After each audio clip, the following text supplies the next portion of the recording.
사랑하는 영락교회 지체들에게 주 안에서 평화 인사를 전합니다. 오늘은 2022년 4월 6일 수요일입니다. 오늘의 묵상 본문은 여호수아 2장 1절로 24절까지의 말씀입니다. 오늘 본문 말씀 2장 1절부터의 말씀은 이렇게 시작합니다.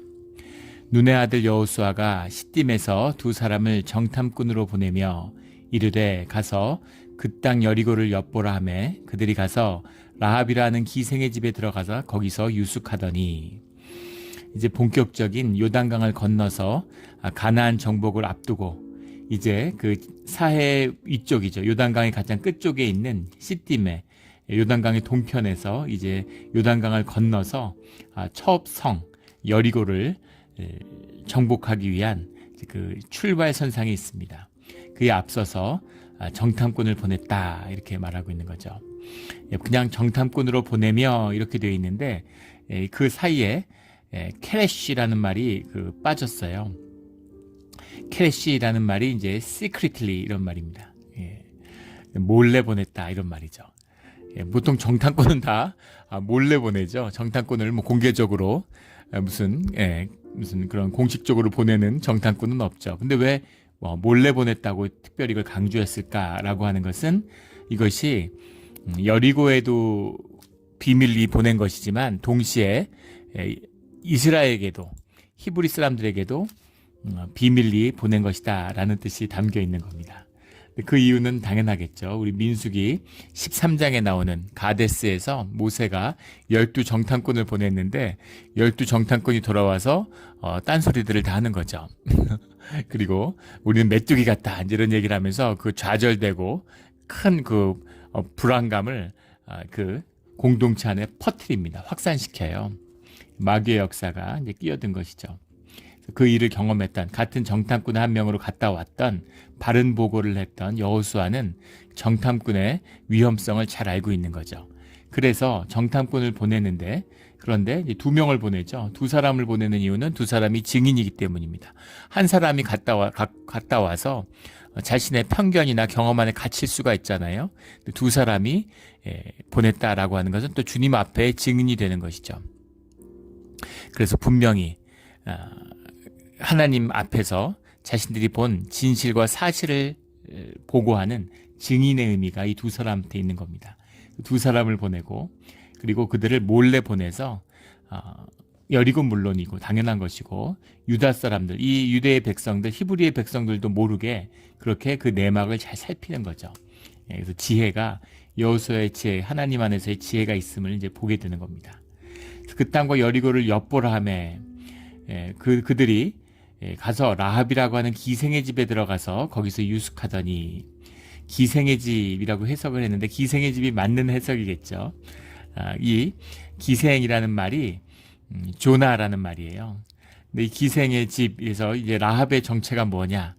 라합의 정체는 뭘까요? 후대에 와서 라합을 우리 뒤에 보면 믿음의 어머니다, 이제 이렇게 이야기하고 있죠. 믿음의 소유자였으면 그의 믿음을 이야기합니다. 히브리서 11장, 야고보서 2장에 그 말씀이 나오죠. 그래서 그 전통 때문에 라합을 좀 미화하려는, 어떤 여인숙의 주인이었을 것이다, 주인장이다, 이렇게 이제 해석하려고 하는, 이건 미화하는 거죠. 근데 그럴 필요 없습니다. 이게 성경의 매력이죠. 주님 앞에 감출 수 없는 우리 진실이에요. 우리의 모습 그대로 만난 주님의 모습을 기록하고 있는 것이죠. 기생이라는 말은 조나라는 말 그대로 매매춘을 하는 매춘녀였다, 이런 이야기입니다.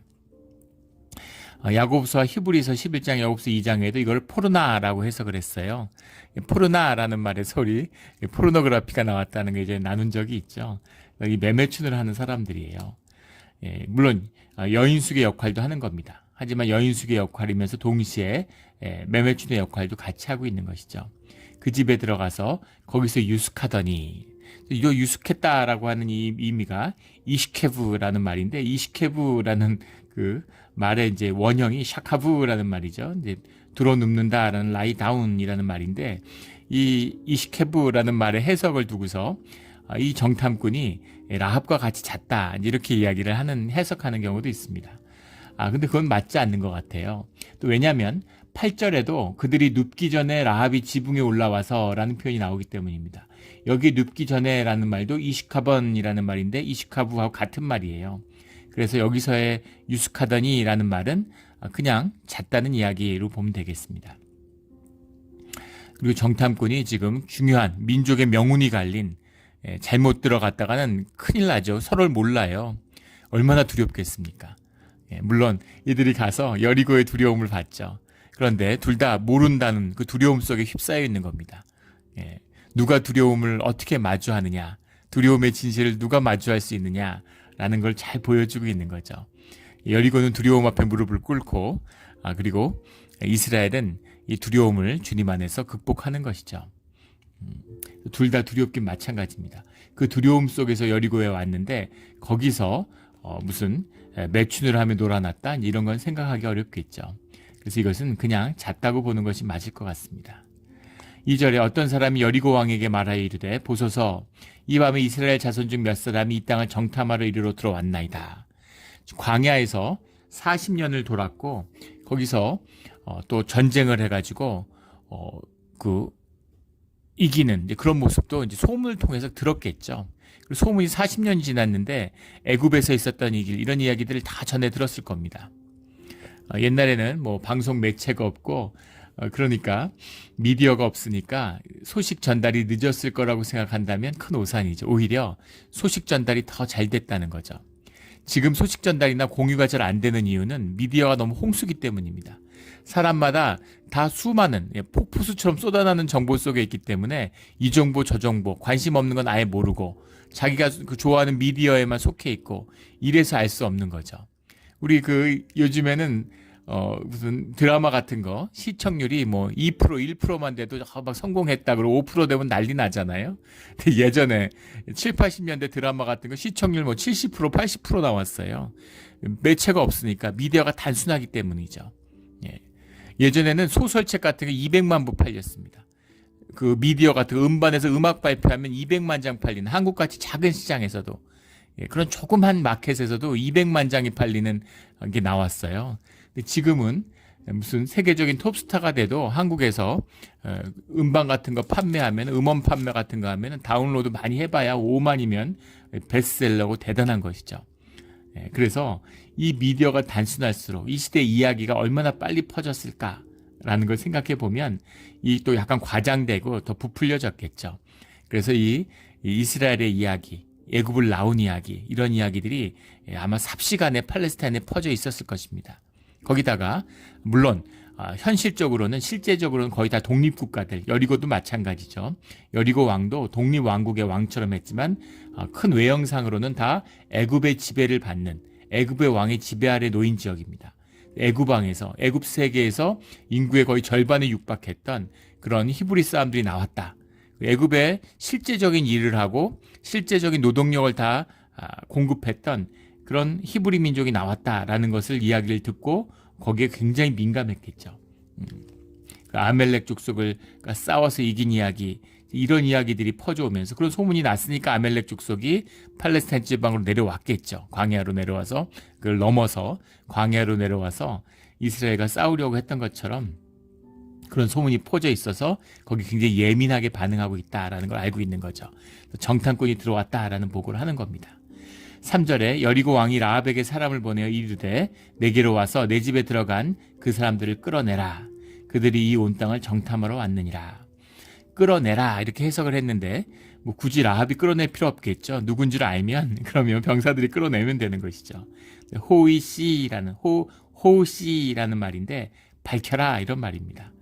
그러니까 그 여인숙이니까 사람들이 많이 있었겠죠. 이 사람 저 사람 드나드니까 지금도 마찬가지지만 지금도 마찬가지잖아요. 사람들이 제일 모이는 곳이 어디겠습니까? 호텔이겠죠. 어딘가 와서 자야 되니까. 그리고 거기에 정보가 모이는 곳이고, 그런 또 비즈니스의 중심이 되는 곳이 호텔, 여인숙 이런 곳이죠.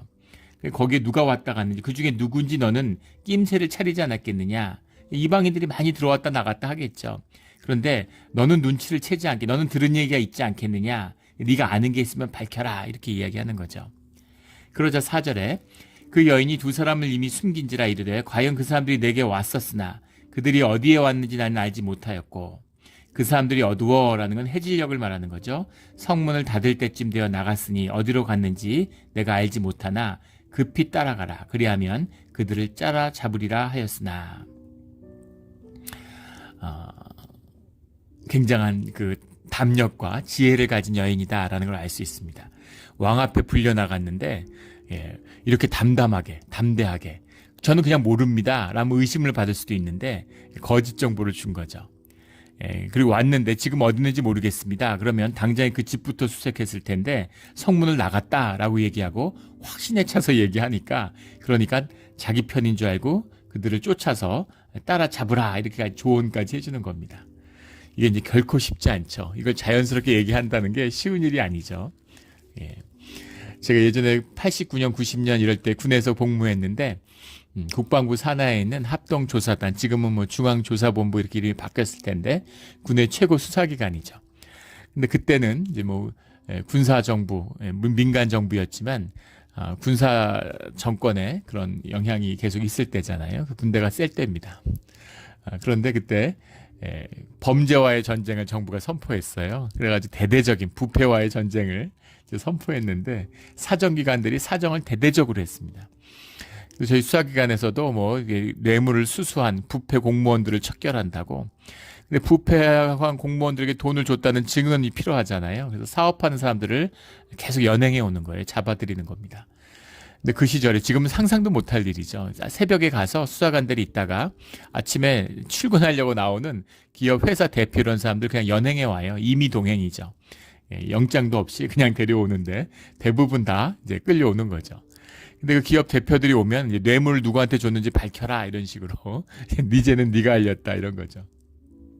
근데 그때 제가 보고 놀랬던 건 뭐냐면 그 연행되어 온 기업 대표들이 대부분 제대로 걷지도 못합니다. 무슨 죄져서 무슨 영장이 있고 뭐가 돼서 입건된 것도 아니잖아요. 그냥 참고인으로 조사하러 온 건데 본인이 안 오면 안 와도 되죠. 그런데 그 수사 취조실에 들어오면은 다들 걷지를 몸을 못 가눠서 이렇게 병사들이 위병들이 이렇게 부축을 해가지고 양쪽에 옆구리를 끼고 이렇게 거의 그 약간 안아서 오는 것처럼 거의 끌려오듯이 그렇게 들어옵니다. 그러니까 다들 기가 질리고 공포에 질린 거죠. 시대가 그런 시대였죠. 그래서 제대로 걷질 못해요. 사람들이 겁에 질려서. 그런 분위기입니다. 그래도 명색이 민주주의 국가고 대통령이 민선 대통령이었는데도 그런 시절이 있었어요. 하물며 이때 왕 앞에 끌려온 이런 기생의 그 운명이라는 건 어떤 것이었겠습니까? 놀랍게도 이 여인한테 담대함이 있는 겁니다. 이건 보통 일이 아니죠. 그렇게 지혜가 또 임했어요. 그렇게 그 사실을 완전히 여리고 왕을 속이게 되는 거죠. 6절에 그가 이미 그들을 이끌고 지붕에 올라가서 그 지붕에 버려놓은 3대에 숨겼더라. 그 두 사람을 숨겨줬다는 겁니다. 이 두 사람이 우리가 정탐꾼입니다 이렇게 얘기했을 리 없죠. 최대한 숨겼을 텐데 그걸 알아챘다는 거죠. 알아채고 그들을 먼저 호의를 베풀어서 숨겨줬다는 겁니다. 이 왕 앞에 한 거짓말을 두고서 후대에 여러 논란이 많죠. 그가 주님의 뜻 가운데서 옳은 일을 했지만 그러나 거짓말을 한 것은 그 방법이 옳았느냐라는 이야기입니다. 그래서 뭐 어떤 사람들은 이것은 선의의 거짓말이기 때문에 그것은 옳은 것이다 뭐 이렇게 옹호하는 사람도 있고 거짓말은 나빴지만 대의에 속한 것이었기 때문에 그것은 용서받을 수 있는 것이다 뭐 이런 옹호도 있고 뭐 여러 말들이 많아요. 그러나 그게 중요한 것이 아니죠. 무슨 윤리를 재단하고 윤리적으로 옳고 그르고 얘기한 거를 그러니까 이런 차원이 아닙니다. 이것도 이제 깊이 우리가 논의하고 한번 다뤄볼 수 있는 깊은 신학적인 주제죠. 근데 오늘의 말씀에 강의에서 이걸 나눌 수는 없습니다. 그러니까 분명한 것은 거짓말을 했다는 건 분명한 것이고 이 거짓말로 왕을 속인 겁니다. 의도적인 거짓말을 한 거예요. 죄입니다. 죄죠. 그러나 그 죄라고 하는 건 우리 모두가 죄인이에요. 죄인 아닌 사람이 어딨습니까? 죄의 본질이 주님과의 관계 속에서 주님을 떠나는 일인데 주님과 온전히 하나가 돼서 살아갈 수 있는 사람이 누가 있겠어요? 누구나 다 죄를 짓고 그 죄를 주님 안에서 용서받는 것이죠. 그러나 모든 죄가 용서받느냐? 그렇지 않죠. 성령을 거스르는 죄는 용서받을 수 없다. 용서의 주체가 되는 주님을 거짓된 종교를 폐하는 자들은 용서받을 수 없다고 성경이 분명히 말씀하고 있습니다. 그래서 죄를 졌네, 죄가 아니네 이런 논란은 무의미한 것이죠. 분명한 것은 그 라합에 있듯이 주님에게 연락되었고 주님이 그 뜻을 기록으로 남겨서 우리에게 신앙의 징표로 보여주고 있다는 겁니다. 그렇다면 라합의 믿음은 뭘까라는 도전이 남죠. 라합의 믿음은 뭘까요? 오늘 말씀은 뭐 누구나 너무나 잘 아는 유명한 이야기지만 이 말씀의 뜻에는 깊은 숨어있는 비밀이 있습니다. 그들한테 가서 이제 그들에게 자초지정을 설명해 주는 거죠. 8절에 그들이 잠들기 전, 이제 눕기 전에 라합의 지붕에 올라가서 그들에게 이르되 3대에 숨겼는데 3대가 뭐냐 하는 것도 여러 가지 이제 해석들이 있습니다. 하에츠, 베피시테이, 하에츠, 베피시테이라는 말인데, 하에츠라는 말은 이제 트리, 나무 이런 말이고, 문제는 베피시테이가 뭐냐, 피시테이가 뭐냐라는 말입니다. 여러 해석이 있어요. 뭐 플락스다, 리넨이다, 코튼이다, 이런 여러 가지 이제 역사적 해석들이 있는데 정확히 뭔지 알 수 없죠. 베피시테이가 뭐냐? 코튼이라는 건 우리가 잘 아는 면이라는 것이고, 리넨이라고 하는 건 우리 린넨이라고 이렇게 하죠. 플락스라고 하는 것이 이제 아마인데, 이 플락스가 맞지 않겠나 이렇게 봅니다. 왜냐하면 아마죠, 우리말로 하면 삼이에요. 말 그대로 여기 3대한 3이 대마죠. 우리 대마초 나오는 이 대마입니다. 대마나무가 이제 대마줄기가 3이죠. 그런데 나일론이 나오기 전에는 이 3이 이런 섬유의 왕이죠. 섬유 중에 섬유를 지배하는 왕이 이 3입니다. 그리고 3이라고 하는 여기서 이 대마초의 성분이 약재로도 쓰였어요. 그 대마초가 광범위하게 약으로 쓰이죠. 우리 아주 어렸을 때 시골에 가면은 시골의 밭에 그 뒤에 동산에 마당에 대마초를 키웠어요, 할아버지가. 일제시대 때부터 키운 거죠. 약이 없던 시절이니까. 그래서 그 액기스를 담아가지고 소화제로도 그 기억이 나요. 배 아플 때 먹으면 순식간에 낫는다고. 그리고 그 삼나무 잎을 삶아가지고 그걸 여름에 소한테 먹입니다. 소가 여름에 너무 힘이 드니까 땀을 많이 흘리고, 그러니까 그걸 소한테 먹이면 소가 이제 기운이 불끈 나는 것이죠. 그래서 뿐 아니라 삼의 효용이라고 하는 건 굉장히 많죠. 이 대마를 우리 삶에서 쫓아낸 것은 이제 나일론이죠. 화학 섬유가 나올 때부터입니다. 지금도 이제 북한에 이렇게 그 세터민들, 탈북자들 말씀을 들어보면 북한도 지금도 대마라는 걸 광범위하게 재배하고 있다고 그러죠. 그래서 이것을 이제 그 플락스로 보는 것, 아마로 보는 것이 가장 설득력이 있는 견해가 아닐까 싶습니다. 그 지붕에 버려놓았다. 이 지붕이라는 것이 이제 하가그라는 말인데, 하가그라는 말이 구약에 많이 나오죠. 우리 요즘으로 치면 마당이 지붕에 있다. 루프탑인 거죠. 루프탑. 지붕을 더운 지역이니까 이 지붕을 편편하게 만들고 거기다가 풀을 심고 이렇게 작은 나무도 심고 이렇게 해가지고 열 복사를 이제 줄이는 거죠. 복사열을 줄이는 이제 그런 걸 갖고 있는 겁니다. 지금도 아리조나나 뉴멕시코 같은 데 가면 그런 지붕들, 사막 지역 같은 데 가면은 이렇게 지붕들이 넓잖아요. 집들이 다 사각형으로 돼갖고 지붕을 넓히는 거죠. 해질 때가 되면 건조하니까 해만 떨어지면 또 선선한 거예요. 그러면 또 이렇게 지붕에 올라와가지고 지붕에 앉아서 지붕에서 밥을 먹고 이제 이렇게 하는 거죠. 그 루프탑 거기서 누워서 자려고 그러는데 거기 올라와서 이야기를 하는 거죠. 9절에 여호와께서 이 땅을 너희에게 주신 줄을 내가 아노라. 뭔가 10년 가운데 느낀 게 있는 것이죠. 우리가 너희를 심히 두려워하고 이 땅 주민들이 다 너희 앞에서 간담이 녹나니, 간담이란 말은 이제 원문에 없습니다. 간담이 녹는다라는 걸 우리말로 의역했는데 원문은 나모구라는 말인데, 나모구라는 말은 이제 melt away, to melt 이런 겁니다. 그냥 우리 주민이 다 녹아버렸다 이런 관용적인 표현이죠. 요즘 말로 하면 다 쫄았다 이런 말이죠. 다들 겁에 질린 겁니다. 다들 벌벌 떨고 있는 거예요. 이 두려움 앞에 이미 진 것이죠. 이 두려움의 실체를 본 거죠. 우리 역사상 한국의 가장 치욕스러운 정투로 기억되는 그 남한산성의 그 이제 인조왕이 피신 갔었던 그 무렵에 이제 일어났던 병자호란이죠. 그때 일어났던 창녕 전투가 있습니다. 창녕 전투. 예. 왕이 남한산성에 갇혀 있으니까 구하러 오라고 계속 파발을 보내니까 이제 삼한에 있는 병사들을 관군을 끌어모아 가지고 남한산성으로 올라오다가 그 올라오는 군대가 어디쯤 오고 있나 하고 그걸 정탐하러 내려온 그런 수색대죠. 일종의 수색대로 내려온 300명의 만주군 수색대와 4만 명의 조선군, 2만 정의 화승총을 갖고 있는 4만 명의 군대, 활을 든 300명의 만주족이 창녕에서 마주친 겁니다. 그런데 치욕적인 패배를 맛봤죠. 조선군이 다 총도 다 버리고 다 도망가 버려요. 근데 일이 안 풀리려니까 안개가 껴있는데 거기서 말들이 300여 마리가 몰려오는 게 본 거죠. 수백 명이 막 말발굽소리가 대단했겠죠. 그래도 300명인 걸 알았으면, 활 들고 있는 걸 알았으면 총 들고 있는데 2만 정의 총이 있는데 이기죠. 어떻게 해도 이깁니다. 그게 말이 되겠어요? 그런데 수색대가 앞에 있지만 뒤에 본진이 있을 거라고 생각을 당연히 했겠죠.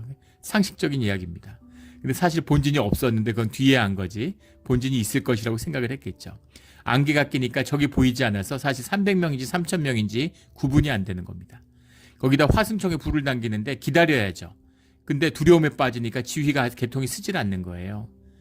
그래서 산발적으로 사격하는 가운데 그 불길이 잘못 번져서 화약통이 터진 거죠. 화약통이 터졌는데 안개 속에서 화약통이 폭발하니까 그 부대는 어떻게 느꼈냐면 만주족이 대포를 쐈다고 생각하는 겁니다. 대포의 사거리는 그 시대에도 2km가 넘죠. 그러니까 보이지 않는 본진에서 이 만주족들은 화승총은 없었지만 대포는 갖고 있는 거예요. 그 대포는 자기들이 만든 게 아니라 네덜란드에 있는 홍위포라고 그러죠. 대포를 가지고 들어온 거예요. 철포가 아니라 청동포죠. 그 뒤에는 철포가 더 중요하지만 철 재련 기술이 떨어지던 시절이니까 청동포가 훨씬 더 위력이 있던 시절입니다. 그래서 홍위포안을 가져다가 멀리서 사격을 하는구나 이렇게 생각한 거죠. 대포가 터지고 기병대가 돌격해 오니까 뒤를 등을 보이고 도망가기 시작한 겁니다. 거기서부터 학살극이 벌어진 거죠. 두려움이 얼마나 무서운 것인지를 보여주는 거죠. 우리가 이미 녹았으니 가서 봤는데 이미 우리가 전열을 상실했다라고 하는 그 깊은 비밀을 얘기해 주는 거예요.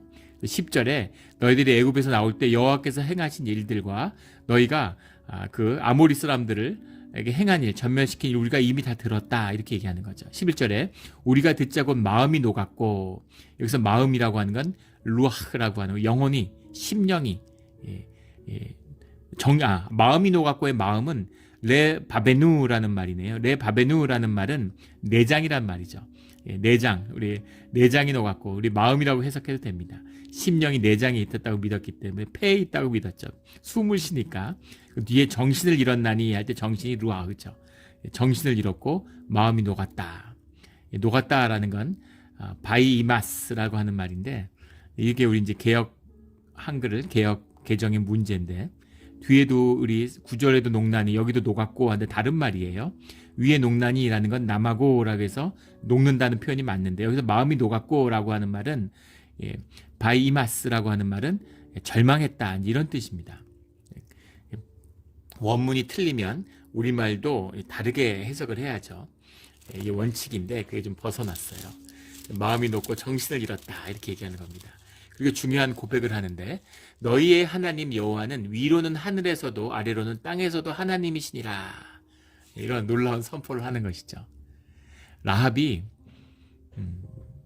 이스라엘에게 협조했다고 칭찬받는 게 아닙니다. 라합이 무슨 이 라합의 이야기의 교훈이 좋은 일 하면은 복 받는다 이런 이야기도 아니죠. 그런 얘기를 하자고 성경에서 라합의 이야기, 굳이 이 여리고를 점령하는 이 중요한 시작에 무슨 기생의 도움을 받았다 뭐 이런 얘기를 쓰고 싶은 것이겠어요? 기생이 도왔다 이런 얘기겠습니까?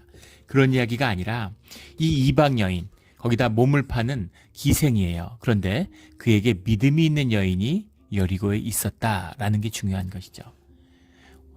하나님의 여호와는 위로는 하늘에서도 아래로는 땅에서도 하나님이시구나라고 하는 그 고백, 이 고백이 중요한 것이죠.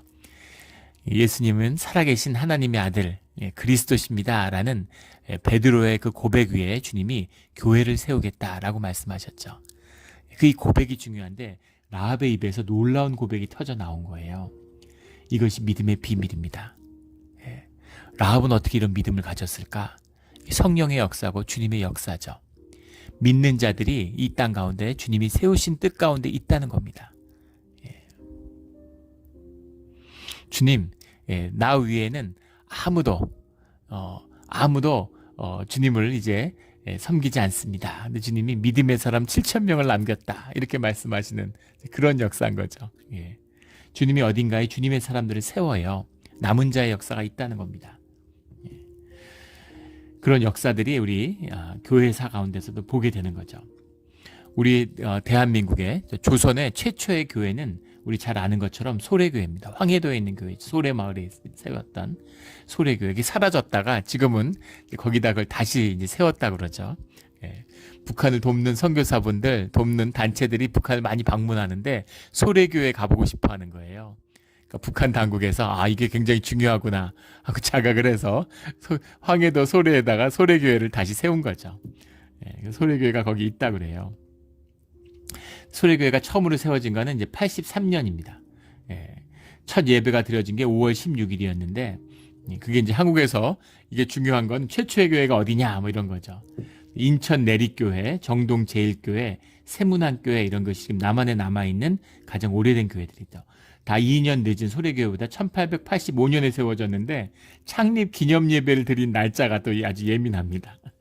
세문안교회는 7월 2일인가 그렇고 그리고 정동제일교회, 내립교회에게 다 며칠 차이 안 나요. 다 7월 상간인데 한 1, 2주 차이로 이제 했는데 네가 먼저다 내가 먼저다 하는 거죠.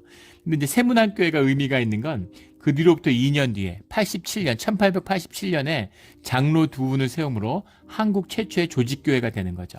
그런데 소래교회가 83년에 세워졌다는 거는 83년에 창립 기념 예배를 드렸다는 거지 소래교회가 그 전부터 계속 사람들이 모이고 있었다는 거예요. 아펜젤러 선교사가 인천에 내렸는데 이 소래교회에서 서상윤이라고 하는 형제가 아펜젤러 선교사를 데려가려고 당나귀를 이끌고 음식을 싣고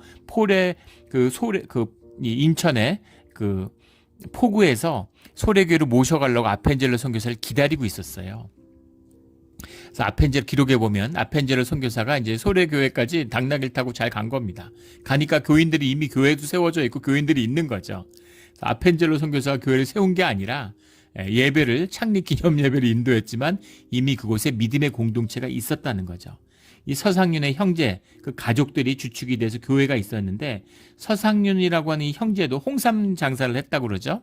원래는 양반집 자제여가지고 한학에 조회가 있고 그런 교육을 어렸을 때부터 받은 사람이었다고 그래요.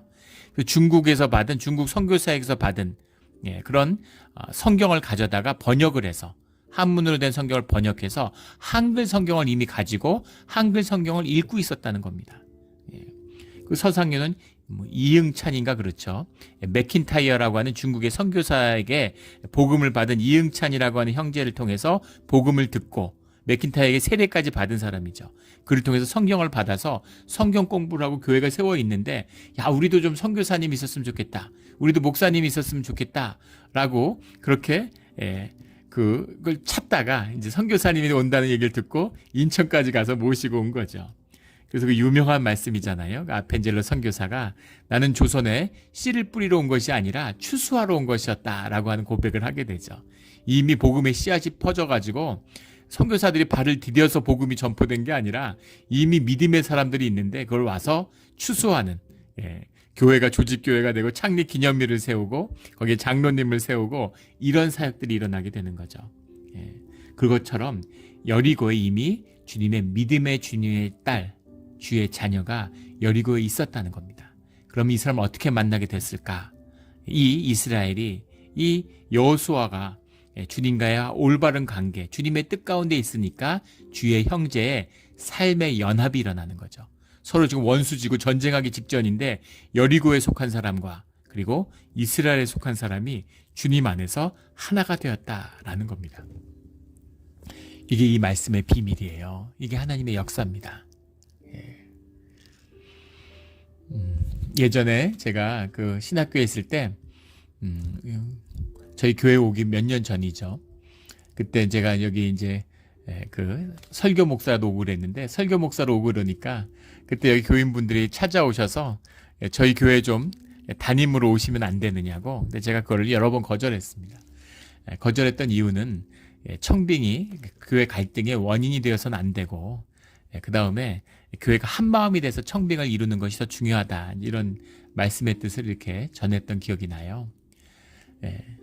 근데 그때 오신 분들이 그런 말씀을 하세요. 저희 교회 여기 설교로 왔을 때도 그런 말씀을 많이 들었죠. 우리 교회는 운이 없다고, 왜 오는 목사님들마다 이상한 분들이 오신다, 이런 얘기를 하셨어요. 어떻게 하면 좋은 목사님을 좀 모실 수 있겠냐고.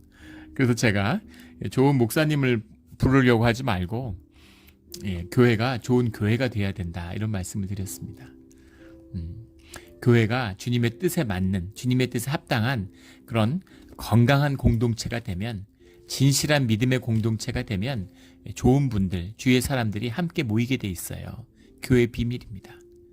근데 교회가 갈등을 하고 교회 분쟁이 있으면, 그러면 싸움꾼들, 마귀에 쓰임받는 마귀의 자녀들이 교회로 모여요. 그래서 교회를 흔들고 교회를 조롱하는 것이죠. 이것이 오늘날 우리가 이민교회에서 숱하게 보는 역사입니다. 교회가 주님 안에서 하나 되는 그런 건강한 교회, 주님의 성령이 주관하는 그런 교회를 이루는 것, 이것이 부흥의 비밀입니다. 그 자체가 부흥이죠. 그런 주님의 역사가 우리 몬트레 교회를 사로잡고 선한 믿음의 연합이 일어나는 우리 교회가 되기를 주의 이름으로 축원합니다. 이 비밀인 것이죠. 그래서 이 고백이 임하니까 이제 그렇게 내가 너희들 선대했으니까 너희도 우리에게 선대하라 라는 게 헤세드라는 말입니다. 14절에 우리에게 이 땅을 주실 때 인자하고 진실하게 너를 대우하리라. 이것도 번역의 문제죠. 위에는 헤세드를 선대한다라고 하고, 밑에는 헤세드를 인자하고라고 해석을 했는데 똑같은 말로 해야죠. 인자하고 진실하게 너를 대우하리라. 진실하게라는 게 베에멧이라는 것이 아마 안에서 왔는데, 말 그대로 faithfulness하게, 아주 신실하게. 이 말은 무엇입니까? 약속을 지키겠다, 이런 말이죠. 내가 우리의 이 일을 누설하지 않으면 우리가 우리 목숨으로 너희를 대신할 것이다. 너희가 여리고를 쳐들어왔을 때 우리 형제와 우리 가족들을 좀 살려줘, 이러니까 네가 이 비밀을 끝까지 지켜주면 그러면 우리가 우리의 목숨으로 너희를 대신하겠다. 14절에 목숨의 언약을 하는 거죠. 주님이 주님의 이름으로 언약을 맺겠다는 건 주님에게 그 죄, 우리가 그 언약을 지키지 않으면 주님의 벌을 받겠다, 이 얘기입니다. 절대적인 약속이죠. 목숨을 건 그런 신의로 이 약속을 지키겠다, 이렇게 이야기하는 겁니다. 근데 17절에 이 맹세에 대하여 너희가 약속을 지키지 않으면 우리에게 허물이 없게 하리니 하고 세 가지 조건을 답니다. 18절에 나오는 우리가 이 땅에 들어올 때 우리를 달랜 창문에 이 붉은 줄을 매고 내 부모와 형제와 내 아버지의 가족을 다 내 집에 모으라, 이렇게 이야기하죠. 세 가지입니다. 이 비밀을 끝까지 지켜줄 것, 그 다음에 여리고 성을 쳐들어올 때 붉은 줄을 창에 매달아 놔라. 그리고 세 번째는 너희 모든 가족이 한 집에 모여 있어야 된다라는 얘기입니다. 이 붉은 줄이라는 것을 양의 붉은 피, 이들을 대피시켜 줄 때 성문에다 끈을 매달아 가지고 성에서 직접 내려요. 왜 라합의 집은 성문 위에 있을까? 이것이 이제 중세, 이 고대 성벽의 특징입니다. 이중 성체를 짓는 거죠. 성체가 이중으로 돼 있어요. 왜 이중으로 돼 있냐면 대포가 나오기 전이잖아요. 그 후에도 중세에도 마찬가지입니다. 성체가 이중이냐 아니냐는 것이 공성을 할 때 가장 중요한 관찰점이죠. 돌을 매달아 가지고 던지는 거예요. 돌을 매달아서 성벽을 부시기 위해 던지는 것이 공성의 가장 중요한 방법입니다. 그러니까 성을 이중으로 쌓아요. 앞에 있는 성이 무너져도 뒤에 성이 받쳐줘야 되는 거죠. 그래서 앞에 성이 무너져도 돌 무더기로 무너져 내리니까 뒤에 성을 지지해 주니까 성이 안전하게 지켜지는 겁니다. 근데 성과 성이 있는데 성 사이에 대들보를 세우고 그 위에 집을 짓게 하는 거죠. 그건 두 가지 유익이 있습니다. 하나는 대들보를 짓고 허약하면 사람들이 너도 나도 거기에 땅을 짓고 대들보를 짓고 집을 짓고 살았겠죠. 보통 성문 앞에 장이 열리고 성 앞에 사람들이 왔다 갔다 하잖아요. 그러니까 지금 중세에 가도 피렌체 이런 데 가면은 다리 위에다가 집을 지은 그런 것들을 볼 수 있죠. 그런 것처럼 사람이 많이 다니는 곳에 거기 가게도 세우고 집을 짓는 겁니다. 그리고 거기서 사는 거죠, 사람들이. 근데 대들보를 성과 성 사이에 바치니까 성을 지지해주는 역할을 저절로 한다는 유익한 점이 있습니다. 두 번째는 실제 이제 농성이 시작될 때 적이 쳐들어와서 성 위에서 지켜야 될 때 성 위에 병사들이 계속 머물러야 되잖아요. 그런데 하루 이틀 싸우는 게 아니라 성을 포위하면 뭐 한 달, 두 달부터 1년, 2년, 예루살렘 공방전은 3년을 포위했죠. 성을 포위하고 있으면 성 위에 계속 병사가 머물러야 되잖아요.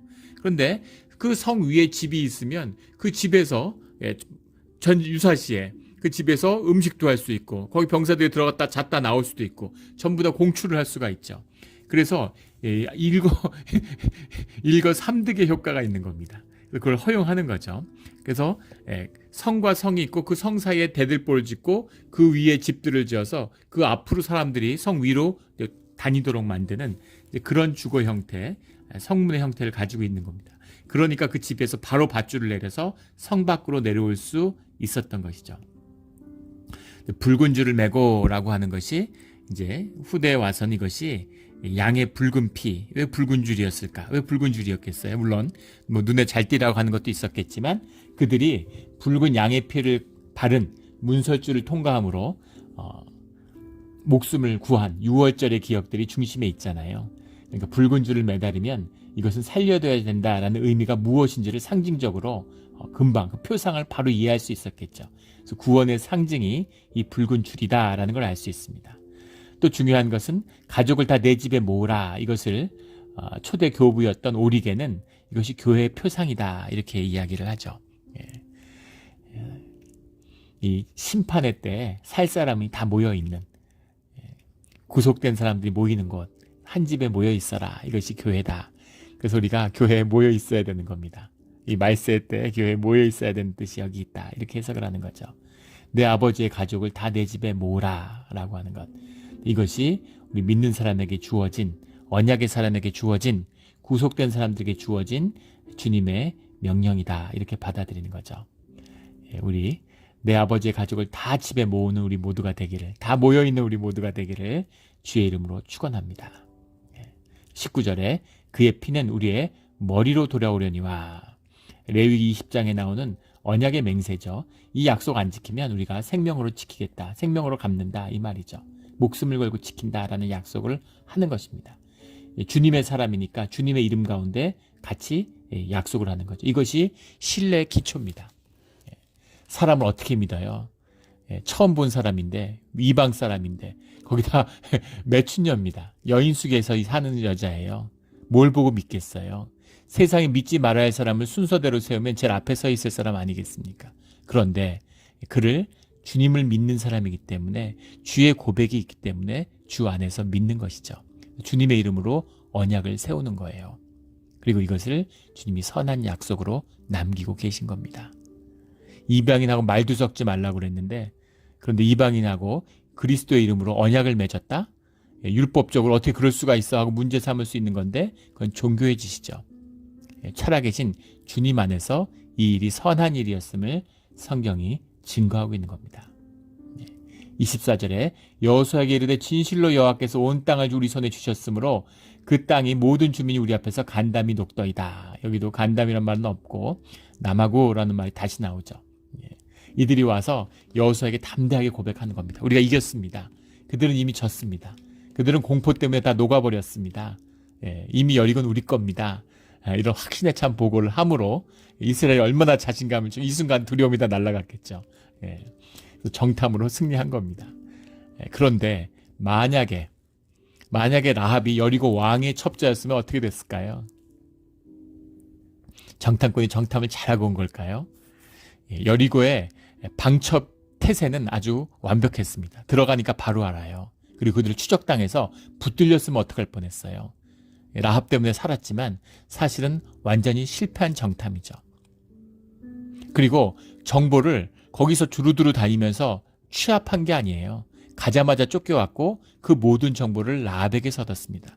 라합이 만약에 역정보를 준 것이라면 어떡하겠습니까? 그런데 그것을 뛰어넘는 주님의 역사, 주님의 은혜의 역사가 있기 때문에 이것이 완전한 사건이 된 거죠. 인간들이 지혜로워서 잘 됐다, 운이 좋았다, 이런 게 아니라는 겁니다. 주님의 뜻 가운데 주님이 이루시는 구속의 역사가 이런 것이다. 주님의 길이 열리는 형통의 길, 주님의 약속이었잖아요. 길이 열린다. 너희가 어디로 가든 주님의 길이 너희 앞에 열린다. 라는 그 의미죠. 이 주님의 깊은 은혜가 우리 가운데 길이 열리며 아버지의 집에 모여 있을 때 주님의 구원을 임하는 우리의 믿음의 자리가 되기를 주의 이름으로 축원합니다. 아멘. 함께 기도드리겠습니다. 하나님 아버지 감사합니다. 세상이 썩어 문드러져도 주의 자녀가, 믿음의 자녀가 주님 안에서 서 있음으로 인해 감사를 드립니다. 우리가 진실하고 주님을 믿는 가운데 주의 자녀들을 만나게 하여 주시옵소서. 아버지의 가족을 다 모이는, 한 집에 다 모여서 주님께 영광을 돌리는 그런 이 어려운 때에 구원의 길을 가는, 구원의 택함을 받은 그런 백성의 자리를 놓치지 않게 하여 주시옵소서. 감사합니다. 감사합니다. 예수 그리스도의 이름으로 기도드렸습니다.